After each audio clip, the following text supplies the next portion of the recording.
Bagi teman-teman yang belum follow Instagram saya, silakan teman-teman follow Instagram saya karena di Instagram ada informasi menarik dan penting yang saya upload.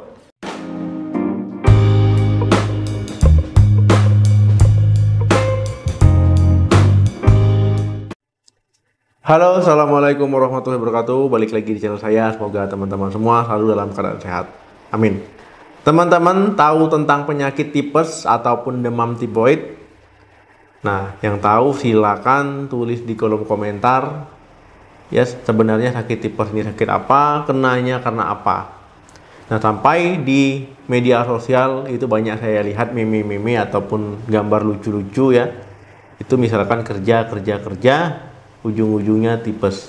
Nah, ini bagaimana tanggapan teman-teman terhadap hal tersebut ya.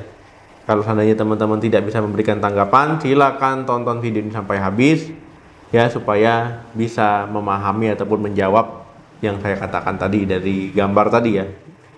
Nah, pada video kali ini kita akan membahas apa sih yang terjadi jika sakit tipes tidak diobati sampai tuntas. Nah, karena banyak orang yang misalkan sakit tipes ataupun demam tipoid. Nah, ini misalkan gejalanya ya ringan. Misalkan demam ataupun hanya lemas-lemas, ya kemudian minum obat 1 hari 2 hari kemudian agak enakan, ya kemudian dia nggak minum obat lagi ataupun diabaikannya ataupun diremehkannya ya, nggak apa-apa lah ini.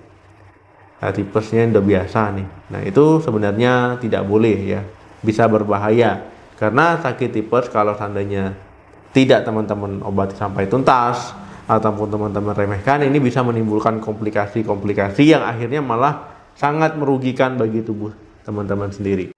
Saya cerita sedikit teman-teman tentang tipes ataupun demam tipoid. Nah, jadi penyakit ini adalah penyakit infeksi yang disebabkan oleh bakteri Salmonella typhi. Nah, jadi disebabkan oleh bakteri ya. Bakteri Salmonella typhi ataupun teman-teman mau bilangnya bakteri tipes, bakteri demam tipoid, boleh-boleh saja.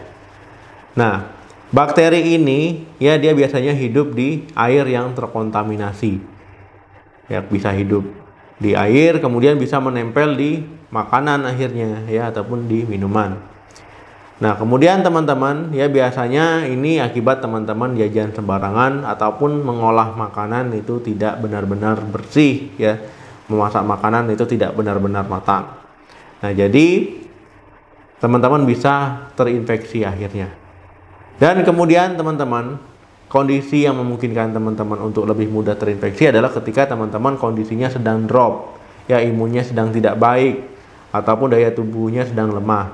Nah, ini akan lebih memudahkan bakteri tersebut untuk menginfeksi teman-teman ya, karena daya tahan tubuh teman-teman itu sedang rendah-rendahnya. Nah, teman-teman ya, jadi ada beberapa komplikasi yang bisa disebabkan kalau seandainya teman-teman demam tifoid ataupun penyakit tipes ini tidak diobati sampai tuntas. Yang pertama adalah perforasi usus. Nah, kalau seandainya orang sakit tipes kan gejalanya macam-macam ya, ada yang hanya demam saja, lemas ya, ataupun gangguan pencernaan. Ya, kemudian teman-teman berpikir ini sakit biasa ini. Nah, ini sakit tipes tapi udah mulai sembuh ini. Ya, kemudian teman-teman ya meremehkannya. Nah, ini bisa saja keluhan teman-teman itu bertambah berat ataupun bertambah parah. Makanya orang yang sakit tipes ataupun demam tifoid itu memang disarankan untuk benar-benar bed rest ataupun istirahat total. Nah, yang ditakutkan apa? Nanti ususnya bisa bocor ya, bisa bolong. Ya, inilah yang disebut dengan perforasi usus. Nah, jadi kalau seandainya teman-teman ususnya bocor, nah ini nanti teman-teman malah bisa infeksi ke rongga perut ya. Rongga perut teman-teman bisa mengalami infeksi. Nah, ini teman-teman bisa mengalami nanti namanya peritonitis. Nah, ini malah kondisi yang lebih gawat lagi ya. Nah, ini jangan sampai teman-teman meremehkan penyakit apapun itu. Nah, teman-teman ya, kalau seandainya teman-teman mengalami peritonitis ya, rongga perut itu kan seharusnya bebas kuman, steril. Nah, kalau seandainya ada bakteri ataupun mengalami infeksi di situ ya, tentu ini kondisi yang gawat yang saya jelaskan tadi ya. Nah, ini bisa menyebar ke darah, infeksinya lebih cepat ya. Kemudian teman-teman nanti mengalami sepsis. Nah, kalau seandainya mengalami sepsis, ini kondisi yang gawat juga. Nanti teman-teman bisa mengalami penurunan kesadaran. Nah, ini kondisi yang mengancam jiwa. Salah satu gejala peritonitis yang gampang ditemui apa? itu adalah sakit perut yang tiba-tiba, kemudian sakitnya bertambah parah, ya sakit di seluruh lapangan perut, ya kalau seandainya dipegang saja sedikit perutnya sangat kesakitan ataupun tidak nyaman, ya kemudian juga bisa demam, ya jadi memang penyakit itu nggak boleh dianggap remeh, tetapi jangan sampai stres, ya karena kalau seandainya stres teman-teman penyembuhannya juga akan terganggu. Yang kedua, perdarahan di dalam tubuh. Nah teman-teman, ya infeksi bakteri akibat demam tifoid ataupun penyakit tipes ini juga bisa mengakibatkan adanya perdarahan. Nah misalkan teman-teman mengalami perdarahan di saluran cerna, ya. Nah kalau seandainya perdarahan, ya kadar hemoglobin teman-teman bisa menurun, teman-teman bisa pucat, ya bisa lemas, bisa pusing. Nah kemudian bisa teman-teman akhirnya misalkan BAB-nya ada darahnya, ataupun ketika muntah bisa ada darahnya. Nah jadi memang kondisi ini adalah kondisi yang tidak bisa dianggap remeh, ya karena pendarahan itu nggak bisa dibiarkan begitu saja. Kalau memang nanti tiba-tiba teman-teman butuh transfusi, ya teman-teman akan dilakukan transfusi ataupun tambah darah, ya untuk mengatasi keluhan teman-teman kurang darah akibat darahnya keluar terus. Nah untuk melakukan penata laksananya bagaimana, ya itu biarkan dokter saja yang mengatasinya. Yang ketiga, gangguan pernapasan. Nah teman-teman, komplikasi dari demam tifoid jika tidak diobati sampai tuntas juga bisa mengakibatkan gangguan pernapasan. Nah teman-teman akan mengalami sesak misalkannya ketika bernapas ataupun tidak nyaman ketika bernapas. Nah misalkan teman-teman ya gangguan pernapasannya akibat pneumonia. Nah pneumonia itu adalah peradangan, ya infeksi pada kantung paru-paru ataupun alveolus. Nah jadi kantung paru-parunya berisi cairan, ya orang bilangnya nanti paru-paru basah. Nah jadi teman-teman ya intinya memang demam tifoid, penyakit tipes ini nggak boleh diremehkan. Jadi kalau sakit harus diobati sampai tuntas. Nah kalau teman-teman mengalami gangguan pernapasan, ya tentu nanti proses penyembuhannya itu juga akan semakin sulit, ya karena pernapasan paru-paru kita itu termasuk organ vital. Kalau seandainya bermasalah, ya ini agak repot, ya agak kacau jadinya. Yang keempat, gangguan fungsi jantung. Nah teman-teman, kalau tadi gangguan pernapasan, sekarang gangguan fungsi jantung.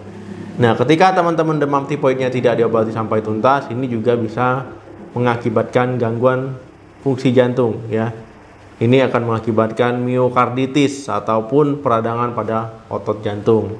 Kemudian juga endokarditis, peradangan pada dinding dan jantung, ataupun nanti akhirnya malah gagal jantung.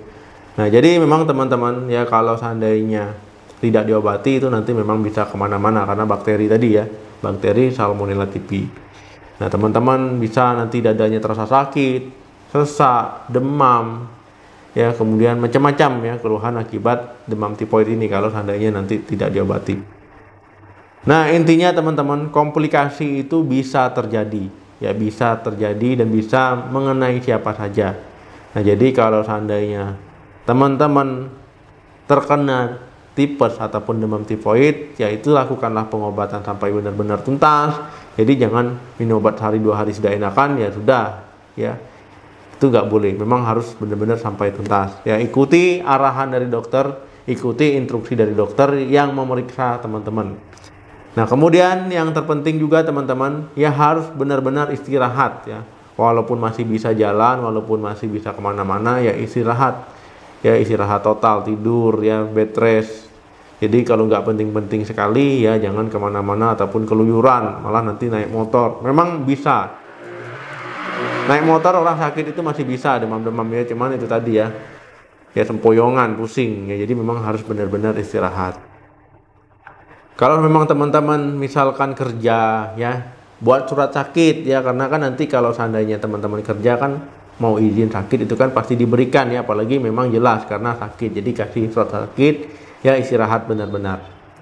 Oke teman-teman, jangan lupa like, share, dan komen video ini. Silakan tulis komentar teman-teman tentang pengalaman, ya pernah sakit tipes atau tidak, bagaimana sih rasanya, dan bagaimana yang teman-teman lakukan ya selama sakit tipes, biar teman-teman yang lain ikut baca. Sampai ketemu lagi di video saya selanjutnya. Salam sehat, sampai jumpa.